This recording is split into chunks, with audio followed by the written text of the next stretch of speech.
మీ ఎలాంటి వ్యాపార ప్రకటనలకైనా వెంటనే మా ఛానల్ సంప్రదించండి. శ్రీ గురుభ్యో నమ. హరి ఓం.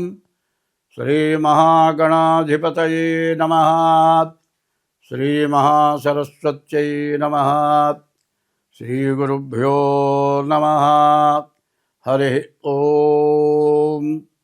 అస్మద్గురు విద్యానందనాథ గురుచరణారవిందాభ్యాం నమో నమః. అస్మద్గురు కాశ్యపగోత్రపవిత్రం నారాయణతీశ్వరఛాత్రం వందే దాసగుణదాస మృస్తం రామానుదాసస్వామినం నమో నమః. రామగుణాభిరామ రఘురామ పరాక్రమ భీమ జానకీ రామ ప్రపన్న రామ బుధరంజిత నామ సుధామ రామ శ్రీరామ దురంత దుర్భర విరామ నిష్కామ జటంసు భక్తి మనసా గురుపాదములాశ్రయం పుమా ముదమున పారిజాత తరుమూలమునందు అతి సూక్ష్మరూపుడై హృది రఘువీరునామమును ఎప్పుడు జపించుచు రామభక్తులన్ వదలక బ్రోచుచుండు ఘను వాయుతనూజుని ధీతిరాజుని యదను దలంచి భక్తి కుమతి గురుపాదములాశ్రయింపుమ. శుక్లాంబరధరం విష్ణుం శశివర్ణం చతుర్భుజం ప్రసన్నవదనం ధ్యాయేత్ సర్వవిఘ్నోపశాంతయే. 2026వ సంవత్సరం జనవరి నెల 12వ రాశి మీనరాశి. ఈ మీనరాశికి ఏలనాడు శని జరుగుతోంది. 2 సంవత్సరాలు నరైపోయింది. మార్చి నుంచి 2వ రాశికి 1వ రాశికి 12 నుంచి 1వ రాశి వచ్చాడు. మరి మార్చి నుండి April, May, June, July, August, September, October, November, December 9 నెలలైంది. మరి సంవత్సరం 7 నెలల పాటు జన్మంలో శని ఉంటాడు. ఈ జన్మంలో శని వల్ల చాలా కష్టాలు నష్టాలు ఎక్కువగా ఉంటాయి. ఈ రాశి వాళ్ళకి రవి, బుధుడు, కుజుడు బాగున్నారు, కేతువు బాగున్నాడు. మరి 4 గ్రహాలు బాగున్నాయి.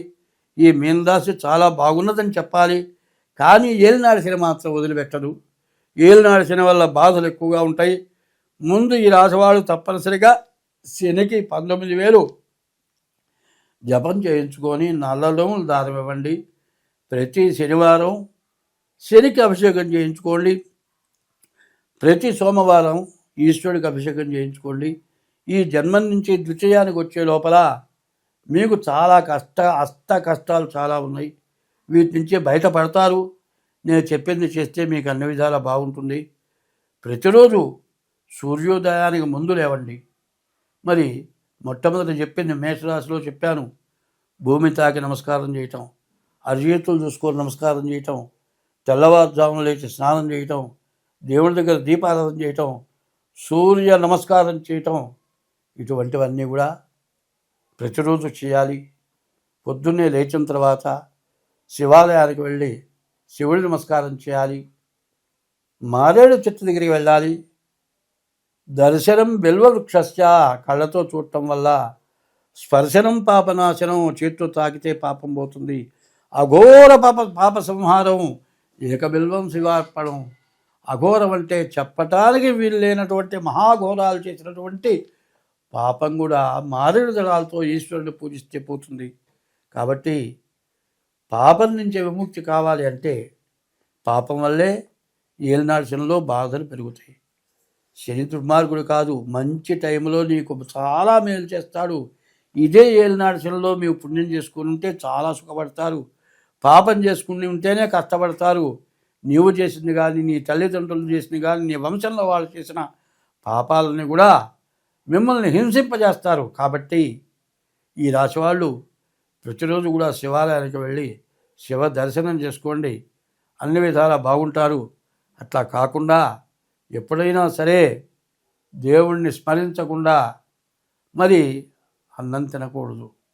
ఎప్పుడు కూడా నివేదన అన్నారు. నివేదన అంటే ప్రతి ఇంట్లో కూడా దేవుడు దీపారాధన చేస్తే బెల్లం ముక్కైనా నైవేద్యం పెడతారు.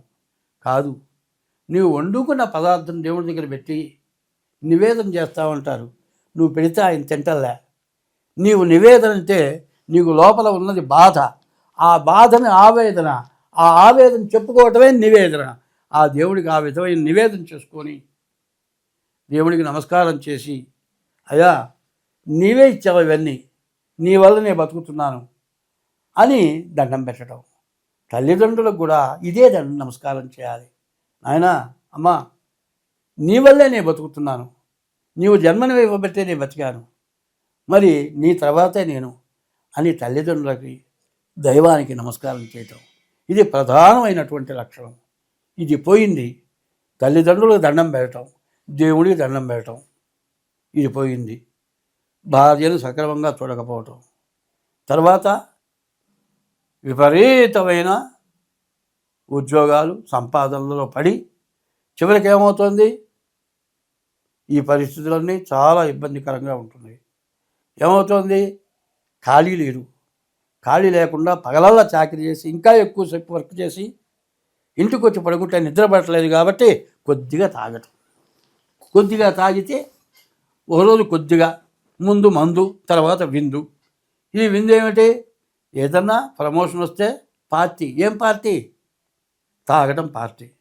ఈ విధంగా తాగటం, రాత్రి 10 గంటలకో తాగి ఇంటికి వచ్చి కాలు చెప్పులు కూడా విరవకుండా ఆ మంచం మీద పడటం, 9 గంటలకో 10 గంటలకో లేవటం. ఈ వచ్చే సంపాదనలో 3 వంతులు తాగటానికి ఖర్చు పెట్టడం.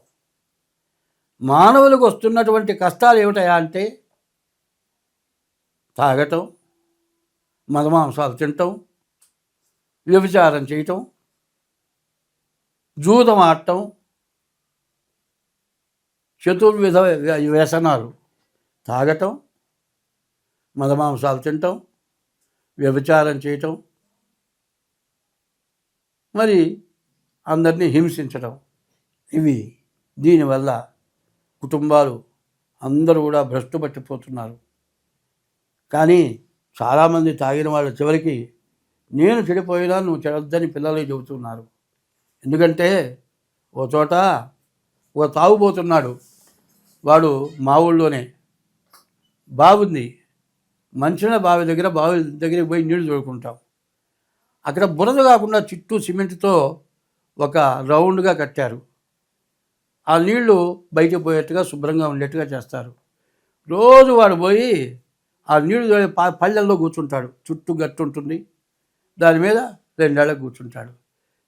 దుర్మార్గుడని 4 బకెట్లు నీళ్లు తోడి ఆ పెంట అంతా కడుక్కొని నీళ్లు తోడుకొచ్చుకునేవాళ్ళు. వాడు ఎదరికి వస్తే ఎవరి జేబులోనా డబ్బులు ఇవ్వాల్సిందే. పరమరాక్షసుడు. వాడిని పట్టుకొని కొడతాడు, పొడుస్తాడు. ఇట్లా హింసపడుతున్నారు. చివరికి వాడు పెద్దవాడైనాడు, వాడు చావటానికి సిద్ధమైనాడు. కొడుకును పిలిచాడు, నాయనా, నా జీవితం మొత్తం పాపమే చేశారా, తప్పు చేశారా? తప్పు చేశాను అని వాడికి జ్ఞానం కలిగి వాడు అన్నాడు, నాయనా, నన్ను మంచివాడు అనిపించరా నాయనా అన్నట్ట. వీడు చూచాడు, ఎట్లా ఇంత దుర్మార్గుడిని మంచివాడు ఎట్లా అనిపించాలి, ఎట్లా ఏ మంచి పని చేస్తాయా, నువ్వు ఎవరి కొడుకువయ్యా, చాలా మంచివాడివి, చిన్నవాడివి, మాకు దానం చేస్తున్నావు, మాకు అన్నం పెడుతున్నావు, మీ నాయన ఎవరయ్యా, మీ నాయన పేరు ఏంటయ్యా అని తండ్రిని అడుగుతారు. తండ్రి మంచివాడంటేనే అట్లా అడుగుతారు. దుర్మార్గుడిని ఎవరు అడుగుతారు? ఎవరు అడగరు. దుర్మార్గుడిని మంచివాడుగా ఎట్లా చేయాలి బాగా ఆలోచించాడు. మా నాన్న బావి పళ్ళల్లో కూర్చుంటున్నాడు, నేను బావిలోనే కూర్చుంటాను. చూశారు, బావిలో కూర్చున్నాడు. ఆ పళ్ళల్లో కూర్చుంటే నీళ్ళన్నా తోడుకున్నాం, ఆ నీళ్లు తోడుకోకుండా కూడా తెచ్చేశాడు. తండ్రే మంచివాడు, వీడే పరమ దుర్మార్గుడు అన్నట్ట. అట్లాంటి స్వభావాలు కలుగుతున్నాయి జనాలకి. అటువంటి చెడు అలవాట్లు ఎక్కువైపోతున్నాయి. చెడు నుంచే మంచిగా మారాలి. మంచిగా మారడం కోసం చెబుతూ ఉన్నా. ఈ చెప్పేది ఎవరిని గురించి కానీ, ఎవరిని విమర్శించడం కాదు, కానీ ఎవరికి వాళ్ళు దుర్వ్యసనాల్లో పడ్డప్పుడు మనస్ఫూర్తిగా లోపల బాధపడుతున్నారు. ఆ బాధ చెప్పుకోలేకపోతున్నారు. ఇంటికి వచ్చిన తర్వాత ఎవరన్నా ఏదన్నా అంటే వాళ్ళు ఎక్కడ లేని కోపం వస్తుంది. కోపం రావటం కాదు, ఆలోచించాలి. ఆలోచించి మంచిగా బ్రతకాలి. మీరు కాదు, మిమ్మల్ని నమ్ముకున్న వాళ్ళని బాగు చేయాలి. ఇట్లా ఉండాలి అంటే వాళ్ళ బాధలు చూస్తున్నాం. క్యూలో ఎక్కడైనా సరే క్యూలో ఉంటున్నారు జనం, విపరీతంగా జనం ఉంటున్నారు. ఇటువంటి అలవాట్లు పోవాలి. ప్రభుత్వం కూడా ఇటువంటి దాన్ని సపోర్టు చేయకూడదు. దీనివల్ల ప్రజలంతా పాడైపోతున్నారు. కాబట్టి అందరికీ కూడా నేను తప్పు చేశానేమో అనుకుంటున్నాను, ఇట్లా చెప్పడం తప్పేమో అనుకుంటున్నాను. నా తప్పు కనుక ఏదైనా ఉంటే ఇట్లాంటి దాంట్లో ఎవరికైనా కోపం వస్తే నా తప్పు నాకు వదిలేయండి. నేను ఏదైనా తప్పు చేశాను అనుకుంటే దండం పెడుతున్నా, క్షమించండి. ఇంతకంటే నేను చెప్పగలిగేది ఏమీ లేదు. నేను చెప్పింది మంచి తప్పితే చెడు కాదు. నన్ను చెడుగా ఎవరు ఆలోచించద్దు. స్వస్తి.